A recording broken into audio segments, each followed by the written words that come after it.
All right, so good afternoon, everyone, and welcome. This is Twist Gaming, where you get to play board games with us. We're coming to you live here from the GAMA convention here in Reno, Nevada, bringing you all the cool board game coverage and all the background insider information. But let's get some introductions out of the way before we go any further. As usual, I'm your host, Matt, and I'm joined with, this is easy, Will and Will. That's How you doing? Right, yeah. Hello. Hello, Wills. We're all Will today. We are. So It's a state of mind, state of being. I feel the willpower Can't coming you? through here. I mean, it's gonna get real intense because the Will it? wills go exponential. it will. It will. Oh, puns. Everyone loves it. So, Wills, you are with Privateer Press, right? Yes, we are. So, you didn't bring anything to show off, We but did not. I hear that you guys are some chatty Cathys, and we're going to talk That's about right. some cool stuff coming out from Well, we would have Privateer loved to Press. bring stuff, but the things that we want to talk about are so new, so like just announced. We don't have anything yet. How just announced I are we know. talking about here? So we just announced like 4 days ago, 5 Oh, days. that's pretty Yes. good. Yeah, so Monsterpocalyse is probably our big news for the show. Okay. 10 years ago, we released a collectible miniatures game. It was called Monsterpocalyse. It was an awesome game. You took control of a monster, you stomped cities, you body slammed your opponent's monster, and you basically had a big rumble until one person was left standing. So what kind of monster? We're talking about like Rampage-style You've monsters, got, if you well, will? we had a little bit of everything. So there were Okay. 6 factions in the original game. You had your Martians, so big saucers, tripod walkers, all that good stuff. Very good. You had your dinosaurs because dinosaurs are sweet, and I Everyone will fight loves- anyone who says otherwise. Everyone loves dinosaurs. Like literally, Pagani, I will punch you in the mouth he tried if to you fight trash someone talk. I did. At the card Do not trash there, talk giant dinosaurs. Those are the best. Yeah. So we have giant dinosaurs with Terracon. They're called our Pterosaurs. So, very Godzilla inspired. Gotcha. Of course, every boy's dream, having a giant robot to pilot. Who doesn't want that? I want it. I mean, that's my for sure. kids have literally said when they saw the latest upcoming movie, Pacific Rim, when they saw the trailer, they leaned over in the theater because I don't remember what movie we were at. I think it was Black Panther, and they were like, I need this in my life.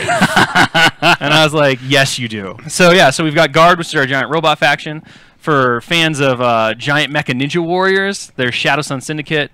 We've also got your big planet-destroying aliens and the planet eaters. What do? They eat planets. Shocker.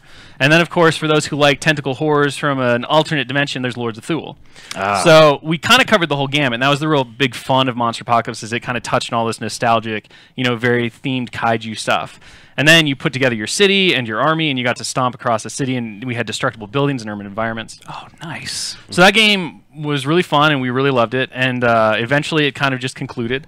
And it's been 10 years, and one of the things that we always want to do is go back to it. And with 10 years behind our belt, we realized, and a lot of new manufacturing abilities to us, we decided that we were going to bring back Monsterpocalyse, but we were going to do it as an actual hobby game, which is what we're really well known for. So our flagship games have always been Warmachine and Hordes, which are tabletop hobby miniatures games. So you put them together, you paint them. Right. And being able to do that, we were able to go back and really amp up all of these models, make them bigger, make them just way more detailed and exciting, and for us, really exciting to paint. So you up the scale and you up the yeah, quality of all the pieces the as well, old then. figures, the old monsters were sitting around 55 to 60 mil. Okay. The new ones are around 82 to 90. Oh, nice. So So I you got mean, like a 50% they're bump real there. big, yeah, and they just have a great presence.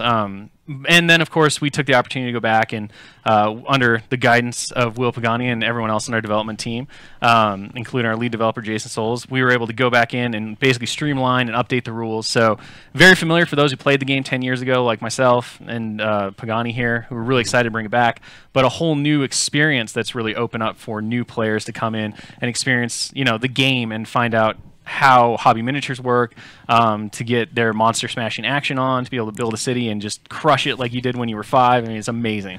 So you're saying you streamlined all the rules there, so it's an ability for players to pick it up that aren't so familiar with the genre and really get their feet wet in something like this. Our big hope, is that because of the subject matter, because of the way the figures are designed, that it'll be a great introduction game for people who are like, I think this modeling thing could be really fun.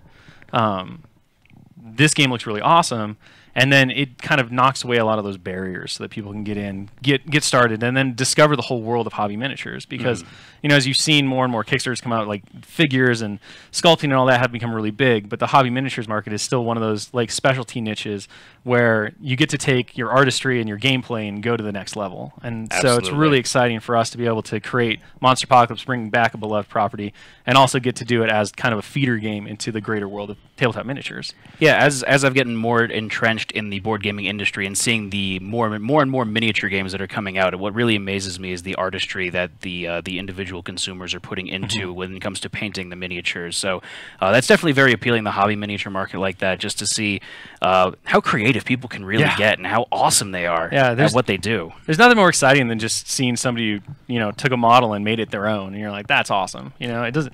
And the big secret is it doesn't matter how well you do it. If you did it, you did it, and that's great, right? Like, that's it. There's nothing better than just seeing a table filled with miniatures.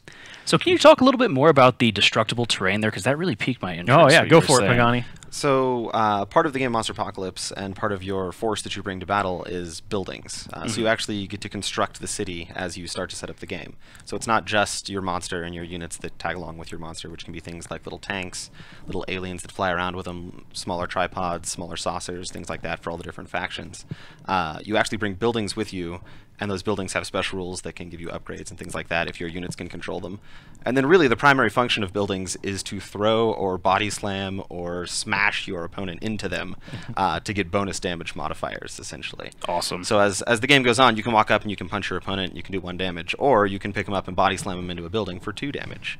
And it just sounds cooler, too. If that building is combustible, perhaps, let's say, there might be an explosion that results in another damage to the opposing monster, or it can just affect the units around it as well. So there's a lot of things going on with the buildings themselves, and they're a very large portion of the game. Very awesome. That makes 12-year-old me really happy. Talking about monsters suplexing other monsters into explodable buildings. Absolutely. And, It's so internally satisfying because it's just like, this building was here, now that building is gone, and you're on fire.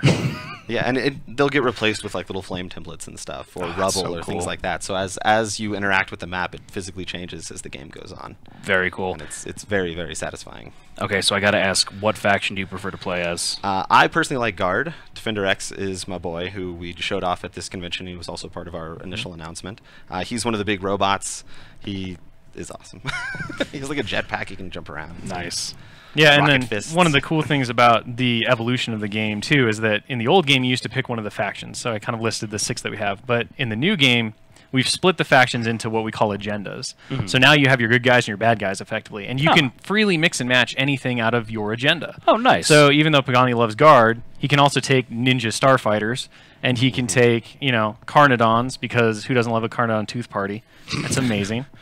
They're like little dinosaurs, and the models for them are so amazing because they have like little smiles on their face. So I just always imagine they're like toothy, running around and having a great time. You're like so happy with. But they're like, kind of like they're stuff. pack hunters in the game. So like their rules basically say if you can get like 3 of them on a monster, even though most units can't really hurt monsters in the game. Like if you get 3 Carnodons for a Carnodon tooth party, that monster's gonna feel it. That's awesome.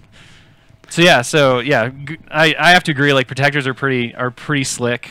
We've got a lot of people in the office. I'm a Terracon guy. I like mixing my Terracon and my Defender X. I think those 2 monsters are like my favorites.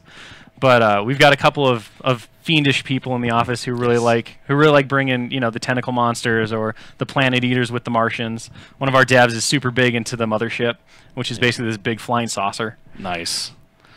And that one's fun because it's got little arms and it can like manufacture other units out of opposing units. Ooh. Which is very entertaining. Yeah, the Martians are really big on abducting things, so they can be like thematically it makes sense. Right. They can be really pain in the tuchus because the saucers fly in and they have no attacks, and you're like, oh, I don't really care about these guys. And then 2 of them get next to your dude, and it's like, oh, that guy just got abducted. And you're like, no, not my Carnodon. But I needed that little small guy. That's awesome. So, do you have a particularly interesting way that a game played out that just really made you smile or made you laugh hysterically? Or so one of the big changes from this game, the original Monsterpocalypse was played as a 1 monster versus 1 monster game. Right. We have redesigned it to be played as a 2 monster versus 2 monster game. And personally, my favorite thing is when you have one of your monsters pick up and throw the opposing monster halfway across the city. It lands in a building, it takes damage, gets caught on fire, and your other monster's there waiting, and it's like, oh yeah. Oh, so you're playing ping pong with him at that point. And then you can pick him up and body slam him backwards into another building and stuff. So you get the tag team action going from wrestling stuff. So I feel like it scratches that really good itch there. So for that wrestling, kind of gameplay. giant monsters, explodable buildings. Oh yeah, I mean, it's everything that your Saturday monster movie like marathons really made you want to do. And it's got all those little tanks and stuff that Godzilla always steps on, and they're trying to like fight for control of the city and stuff while this is all going on. So I think the next most important question for me is, where can I get my grubby little paws on this? So the game will be launching in fall this year, and it's going to launch effectively with 2 starter products: one for the protectors, one for the destroyers. Those starters are going to include monsters, units, the maps, because it's played on a grid, a mapped grid. And yeah, so that'll be out in fall, probably in September. So look for it. We're going to be doing a whole lot of ramp up. If you want to watch the video or get more information on it, go to monsterpocalypse.com. Or you can go to privateerpress.com if you can't figure out how to spell Monsterpocalypse, because it's quite the mouthful. Yeah. But just take Monster and Apocalypse, take off the A, stick them together like a sweet peanut butter and jelly sandwich of destruction, and you got it. Yeah, but there's a launch video. There's a lot of information. You can sign up for the Monster Insider newsletter, which is going to put out a whole lot of information coming up about, insiders and behind-the-scenes featurettes and all the stuff that's going to be coming out from Pagani, myself, all of our folks at Privateer Press. So just look for it in fall. It's going to be an amazing time, and we're really excited for it. Very awesome. So what else do you have going on besides Monsterpocalypse that you want to talk about? From our Warmachine and Hordes lines, we are working on a whole new faction. Okay. And part of our development cycle is called Community Integrated Development. So what we do with that is, after our internal developers sort of get the models and stuff to where we think they're good to go, we then essentially publicly beta test it. So we'll get all of our community members to join our forums, which is a specific forum for that. And then we'll post all of the rules, usually 3 months before the models come out. And then that lets players play with those rules. If they find loopholes or things like that, we can address them early, so we don't have to worry about addressing it post-release. And then, of course, it also lets us make sure that all the models are desirable and things that people want, and that we don't cause any necessarily game-breaking issues or leave anything out that could be important. So is that something that's open to the public, or do you have like a cherry-picked group of people that you select with that? It's open to the public. Very cool. So cid.privateerpress.com, and you can make an account. We do have to accept you. We accept everyone. Aww. So we're very open. We do have rules that you have to follow, though. Yes. So you have to be very, very strict rules about what you can bring up and talk about and stuff during the things. But it's essentially a really great way for us to focus in on areas of the game that we're not quite sure about, or areas of the models that are coming out, and get a lot of playtest feedback from that. And I personally think it's been a great thing for the game so far. Yeah. Absolutely. Unleashing the horde of the community onto the project to see what they can find out that might go unnoticed. Well, and one of the really cool things about Crucible Gaurd is that this year marks the 15-year anniversary of Warmachine. So it was really fun to be able to do the first new Warmachine faction in the new edition, which is Mark III, for the 15-year anniversary. And they're kind of a faction that has been in the world setting for a long, long time. They've been very important to the fact, they're the first manufacturers of gunpowder, basically, blasting powder in the setting. So the whole reason firearms exist and all of this is because of these guys. So if you read any of the fiction or the background, you've heard the name, and now all of a sudden we're getting to really see them as a full army and to explore the mad scientist versions of them and seeing everything fleshed out. Yeah, and there's a whole crazy alchemy spin on them where they're making Dr. Jekylls and Mr. Hydes and juicing people up to become spellcasters who aren't, and it's this very trippy kind of highly steampunk inspired faction that it is really not all that nice, with the fact that they'd use a lot of chemical warfare, which may not be very fair, but they get to wear a lot of cool gas masks, so it kind of balances out. Yep. Yeah, I mean, I think Shick here hit a lot of the points about Crucible Gaurd. One of my favorite models from the Crucible Gaurd is the Trancer, which is like a refugee from a war-torn country that they have taken in. They're like, we will take care of you. We will be great with you. And he said they're not necessarily the nicest people. Yeah, I mean, chemical warfare is usually not done by the good guys. Maybe they run some experiments on this person, and they're like, oops, we accidentally gave you crazy telekinetic powers. I guess we're going to put you on the battlefield and kind of push you towards the enemy and see what happens. I mean, so it makes sense. that's one of their units that they usually explosions. Yes, they do like to explode when they're destroyed in game. I mean, So yeah, so Crucible Gaurd will launch in July of this year, and we're really excited. There's going to be an army box for them, so it'll be really easy for players who want to hop into this faction, whether if they're new to Warmachine or veterans who are really excited about the new faction. Again, we try to make it as easy as possible to dive in and get playing and have fun.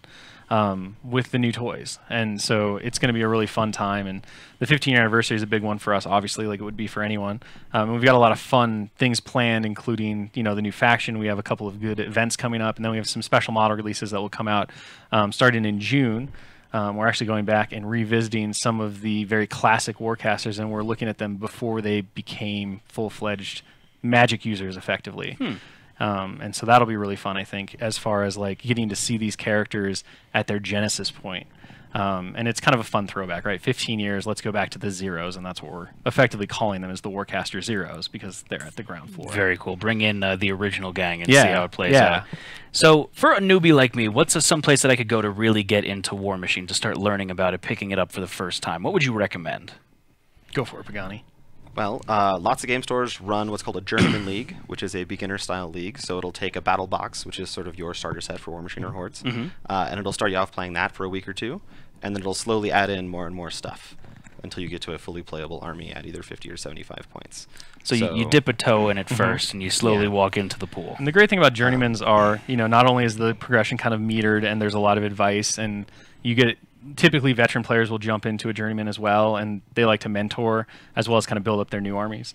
So it's a really great progression skill. As well, another way for you to jump into miniatures game in general, if you maybe Warmachine might seem still a little too daunting, is we actually have a skirmish version of Warmachine and Hordes called Company of Iron. And Company of Iron is Warmachine at its very basic. So it has all of the same core mechanics.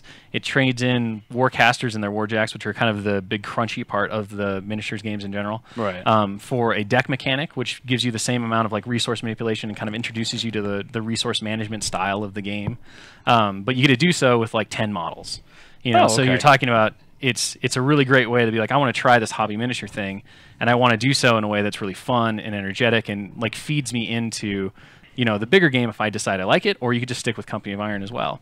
So Company of Iron is another really great starting point. And one of the things I love about Company of Iron is it has very narratively driven scenarios. So you can play a lot of asymmetrical kind of things going on. You can get a lot of story and background and stuff inside of your game. Whereas Warmachine and Hordes can be considered a much more sort of competitive, crunchy kind of game. Company of Iron really gives you that story-driven aspect to it all. So there's kind of there's two different entry points really, depending on what kind of player you are and where your interests lie, and you know whether you like the narrative version or like the heavy and competitive strategy. And it's not necessarily saying that Company of Iron isn't competitive, because like there's a lot of strategy and tactics to it, but it, like Pagani said, it definitely lends itself towards you're making this small company of guys, and they're all individuals, so you want to spend a lot of time with them. You want to like, you can mod them and paint them special and give them names. I love naming my guys, but I usually name them during the game and then I forget their names, and then I'll give them new names.